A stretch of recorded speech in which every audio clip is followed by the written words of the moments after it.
Assalamualaikum warahmatullahi wabarakatuh. Perkenalkan, nama saya Suryananda dari kelompok 2 akan mempresentasikan hasil proyek yang telah kami lakukan.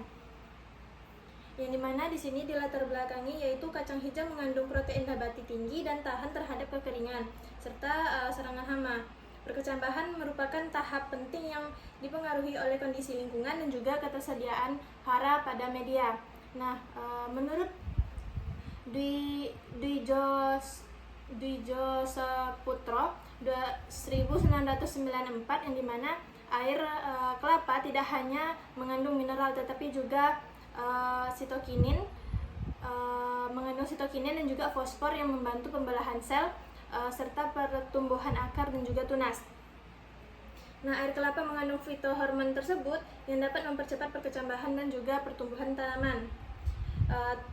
Tujuan proyek ini untuk mengetahui pengaruh pemberian zat pengatur tumbuh alami air kelapa dan pupuk NPK mutiara terhadap perkecambahan dan juga pertumbuhan awal biji kacang hijau. Nah, manfaat proyek ini yaitu sebagai informasi dan juga bahan pembelajaran mengenai pengaruh pemberian ZPT alami berupa air kelapa dan juga pupuk NPK mutiara terhadap perkecambahan dan juga pertumbuhan awal biji kacang hijau. Nah, tempat dan waktu dilakukannya proyek ini yaitu di perumahan CMB Blok E, nomor rumah yaitu nomor 7, Jalan Manunggal, Kecamatan Tampan pada tanggal 17 Mei hingga 27 Mei 2025. Alat dan bahan yang digunakan yaitu bahan yang pertama yaitu tanah sebanyak 3 kg, air kelapa, biji kacang hijau, pupuk NPK dan juga air. Alat yang digunakan yaitu ada pot-tray, wadah untuk perendaman dan juga timbangan serta hand sprayer. Nah, metodologi yang digunakan yaitu metode eksperimen kuantitatif dengan 3 perlakuan, yang dimana perlakuannya yaitu pupuk NPK, ZPT berupa air kelapa dan juga kontrol, dimana masing-masing perlakuan diulang sebanyak 50 kali yang sehingga menghasilkan 150 unit percobaan. Nah, pelaksanaan penelitian yang pertama yaitu ada perlakuan benih, yang dimana benih dihitung sebanyak 50 benih untuk setiap perlakuannya. Nah, untuk perlakuan air kelapa dan juga kontrol itu direndam selama 4 jam, tetapi untuk perlakuan NPK hanya disemprotkan larutan NPK-nya pada saat telah disemai. Nah, untuk persiapan medianya yaitu media tanam terdiri dari campuran pupuk kandang, sekam padi dan juga tanah topsoil yang kemudian yang dimasukkan ke dalam pot-tray. Untuk penyemaiannya yaitu dilakukan di senja hari yang telah pada media yang telah disiapkan. Nah, yang untuk 50 biji kacang hijau untuk perlakuan NPK itu nanti setelah disemai itu disemprotkan dengan larutan pupuk NPK. Nah, pengamatannya dilakukan setiap hari, yang dimana pengamatannya itu meliputi kecepatan perkecambahan, panjang tunas, dan jumlah daun. Untuk panjang akar diukur pada hari terakhir pengamatan. Ini merupakan dokumentasi pengamatan hari ke-10. Nah, untuk perkecambahan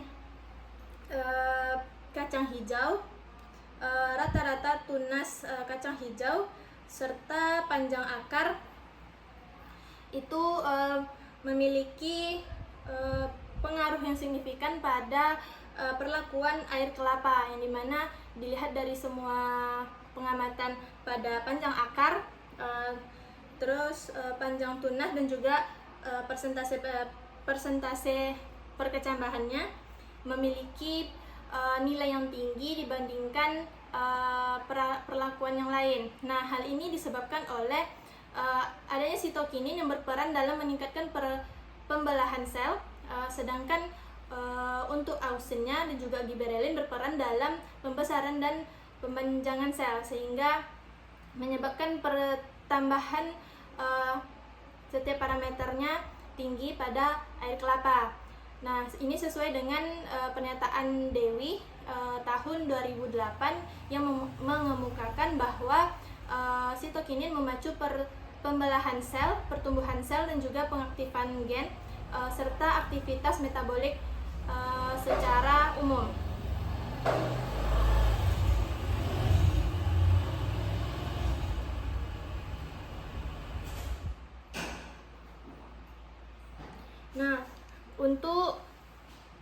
Nah, untuk rata-rata jumlah daun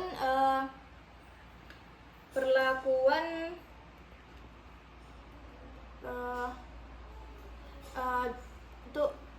untuk parameter rata-rata jumlah daun kacang hijau ini tidak jauh berbeda dengan antara perlakuan kontrol dan dengan air kelapa. Dikarenakan pemberian air kelapa tidak berpengaruh signifikan terhadap jumlah daun kacang hijau. Nah, hal ini juga dapat disebabkan oleh faktor lingkungan yang tidak mendukung seperti suhu yang tinggi yang dapat mengakibatkan terjadinya penguapan yang berlebihan sehingga menyebabkan kekurangan kelembapan pada tanah atau media tanam.